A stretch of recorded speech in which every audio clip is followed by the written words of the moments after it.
Сәлем баршаңызға, каналыма қош келдіңіздер. Бүгін сіздермен қызыл балықтан стейк жасаймыз. Каналға тіркелмеген болсаңыз тіркеліп, қоңырауды басып қойыңыздар. Сонда сіздерге жаңадан шыққан видеолардан хабарлама барып тұрады.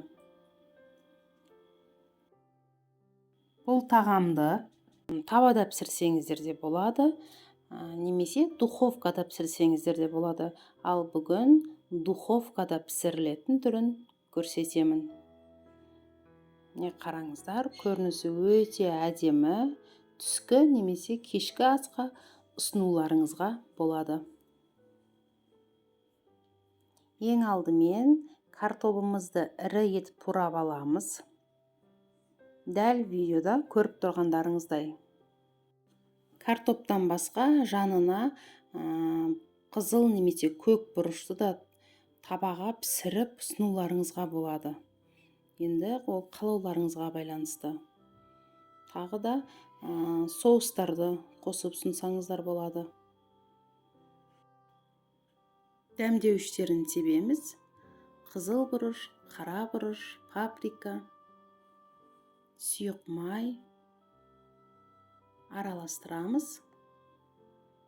Қызып тұрған табада қызарғанша 20-25 минут пісіріп аламыз.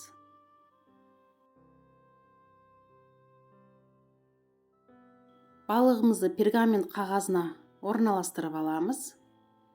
Барлық жағына май жағып шығамыз.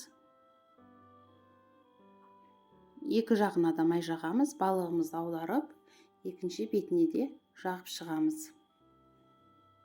Және дәмдеуіштерімізді сеуіп шығамыз. Өздеріңізге қалаған дәмдеуіштеріңізді себесіздер, немесе балыққа арналған дәмдеуіштер бар. Ал менде кориандра, паприка, қызыл және қара бұрыш, тұз дәміне қарай сеуіп шығамыз. Қызып тұрған пеште 25-30 минут пісіріп аламыз. Неке қараңыздар, тамағымыз дайын болды. Жұмсақ болып пісіп шықты. Тарелкаға осылай әдемілеп салуларыңызға болады.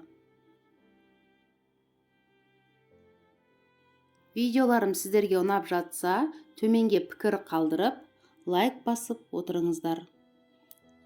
Сіздермен болған Эльмира.